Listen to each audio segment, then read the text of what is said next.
You welcome to My Father Taught Me series, Volume 5, Series 15, titled The Lusts of the Flesh is the Bottomless Pit of the Devil.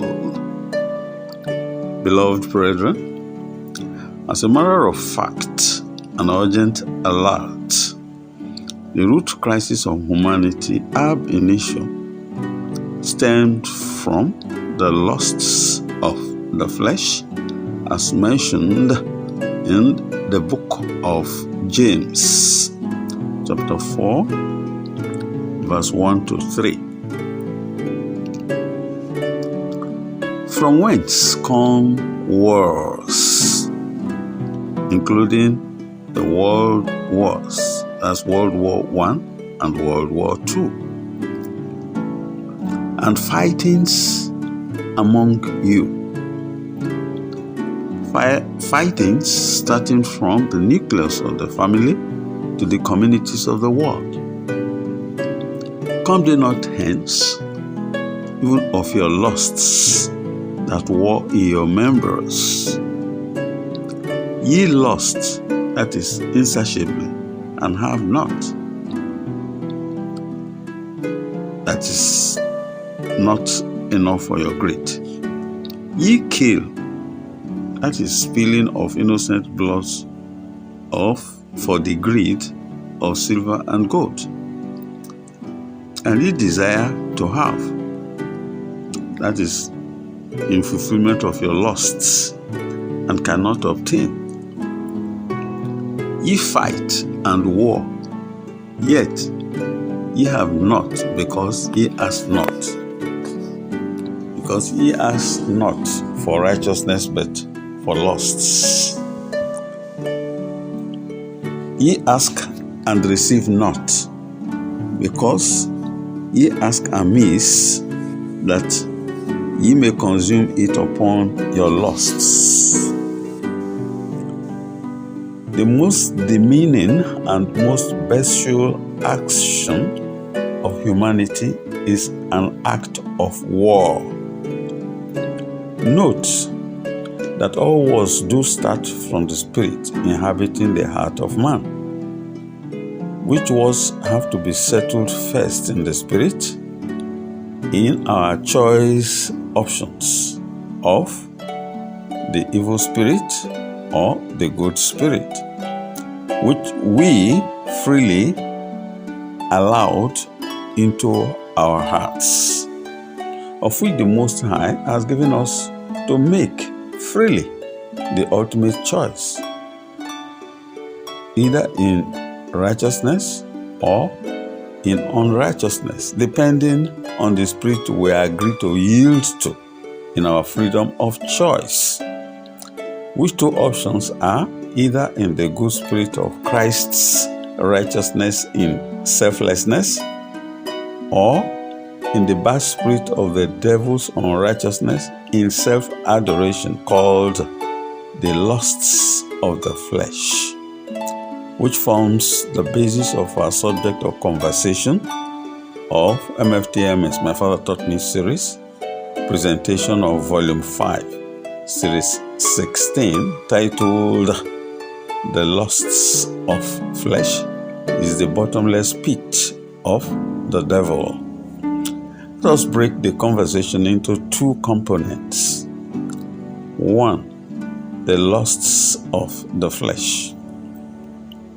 Then 2, the bottomless pit of the devil. So we're starting with number 1, the lust of the flesh. The lusts of men are made up of 3 parts. Note that the word men here is genderless, as it covers both male and female.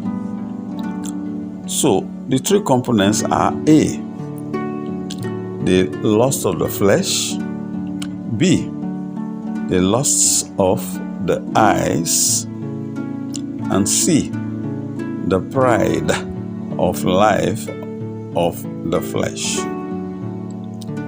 The above 3, A, B, C, were better described in the book of 1 John chapter 2, verse 16 to 17. For all that is in the world, that is in terms of three attributes, are the lust of the flesh, and the lust of the eyes, and the pride of life. Is not of the Father, but is of the world, earthly. And the world passeth away, and the lust thereof, but he that doeth the will of the Most High abideth forever. Unquote. Let us reflect the lusts of the flesh with the trend in the contemporary world of our generation.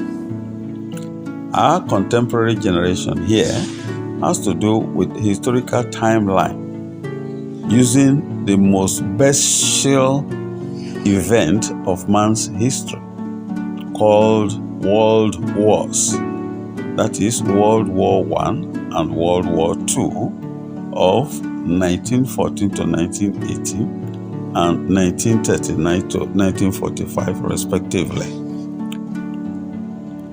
Even in current fright of World War III jittery. So let's look at it from a wider perspective. The United Nations was formed from the ashes of the fires of World Wars I and II in October 1945.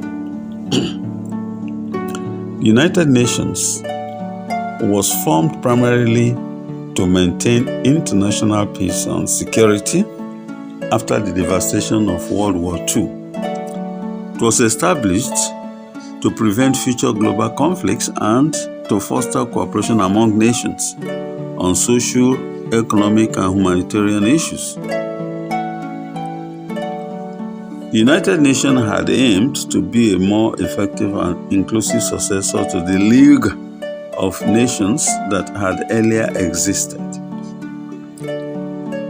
Founding principles were based on the UN Charter signed in 1945, which outlines the organization's purpose and principles, emphasizing cooperation, peaceful resolution of disputes, and respect for human rights, which is the most sacrosanct part of the United Nations Organization Agreement for the Peace of the World. But in contemporary times, here comes Mammon with the opium of money, the major instrument of beastly coercion, and creating fully the overriding phenomenon of the spirit of the lusts of the flesh, manifest in alliances with Babylon world order, who has bared its fangs resolutely with the addition of covert fights for territorial resource control of the weaker nations at the expense of their citizenry, dignity, and respect for human rights, which was hypocritically enshrined in the United Nations Organization Charter. So it was this same attitude of the lusts of the flesh that led us to World War I and World War II. And we are now heading back headlong and actively towards World War III, forgetting the lessons of World War I and II. They are now instituting discreetly the world's new mantra of international diplomacy, soaked in the phrase of regional cooperation or alliances under the hidden motives of territorial resource control, which is being stimulated by the lusts of the flesh, devoid of any morality in the sanctity of life enshrined by the United Nations concerning respect for human rights. But rather, this time around, the strong are forming axis of evil, resulting in the killing and bloodletting of innocent souls in wars of attritions. just for the lucre of silver and gold and new rare earth metals, they call it.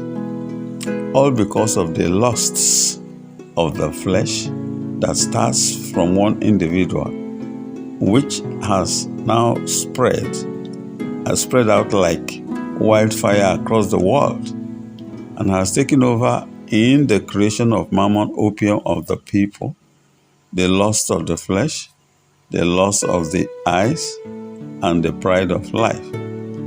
All three above are now dictating the pace of humanity towards the likely risk of losing everything that was built up after World War I and World War II. How else can one explain Russia waking up one early morning to a rude attack on another nation recognized by the United Nations Organization as an independent nation? As we speak, over 2 million souls have been needlessly lost at both sides of the divide, apart from properties built since after the World War I and World War II. These are senseless, colossal losses to both sides, all simply as a result of the lusts of the flesh, which usually starts from just one person to like-minded individuals, which has now gathered the capacity capable of consuming the world as we speak. In the raging lusts of flesh for territorial resource control, China's eye is on Taiwan. Even US eye is on Greenland, in what US dubbed as for the purpose of international security. In all of the above, it should be noted that whatever actions of lusts of the flesh is not of the Spirit of the Most High. It usually results into senseless killings and bloodletting of innocent souls. For the selfish lucre of silver and gold, and now is concentrating on rare earth metals at the expense of human souls. The human souls whom the Most High had fearfully and wonderfully made. Can we understand this, O people of planet Earth? According to the book of 1 John chapter 2, verse 16 to 17. For all that is in the world, that is the lust of the flesh, and the lust of the eyes, and the pride of life, is not of the Father, our Creator, and the Most High, but is of the world, that is of the kingdom of darkness of the devil. And the world passeth away, and the lust thereof. But he that doeth the will of the Most High, through the righteousness of Christ, abideth forever. The lusts of flesh is the bottomless pit of the devil. Next is item number 2, the bottomless pit of the devil. The bottomless pit of the devil is known as the abyss. It is a place of confinement for demons and evil spirits, and is associated with chaos and divine judgment, as epitomized by the World War I and World War II in the form of divine judgment of the world, marking the lowest of bestiality that man can drop, which is called the bottomless pit of the devil, marking the undeniable individual and collective judgment, as was the case of the cumulative defilement of the commandments of the Most High, and the judgment of the visitation of World War I and World War II, and as we head headlong to the risk of World War III, according to the works of our hands,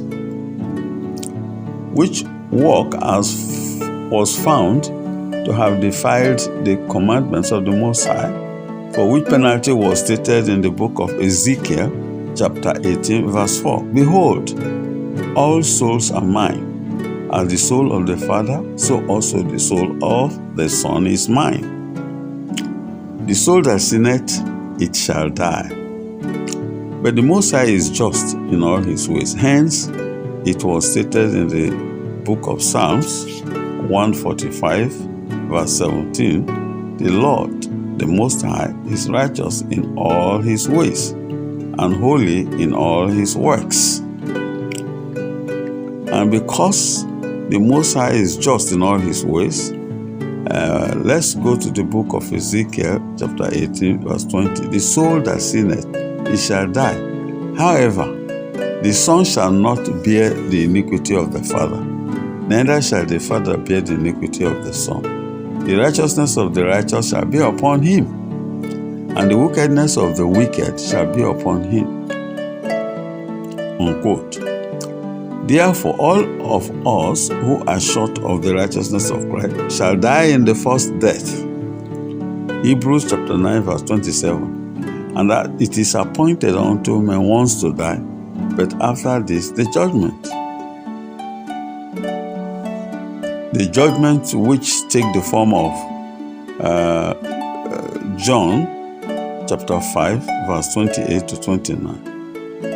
It says, Marvel not at this, for the hour is coming, in the which all that are in the graves shall hear his voice, and shall come forth. They that have done good, unto the resurrection of life, and they that have done evil, unto the resurrection of damnation. Unquote. All of us shall be judged strictly according to the works of our hands, be it good or evil, according to Ecclesiastes chapter 12, verse 14. For the Most High shall bring every work into judgment, with every secret thing, whether it be good or whether it be evil. Beloved brethren of the world, let us keep away from the lusts of flesh, because it is the bottomless pit of the devil, used to steal, to kill, and to destroy the soul man, as stated in the book of John chapter 10, verse 10. The thief cometh not, but for to steal, and to kill, and to destroy. I, Christ, I am come, that they might have life, and that they might have it more abundantly. Remain blessed. My name is Steve Emmanuel Mojugbe, a messenger, an author, a Nigerian, copyrights reserved, mftmfseries.com. Thank you for listening.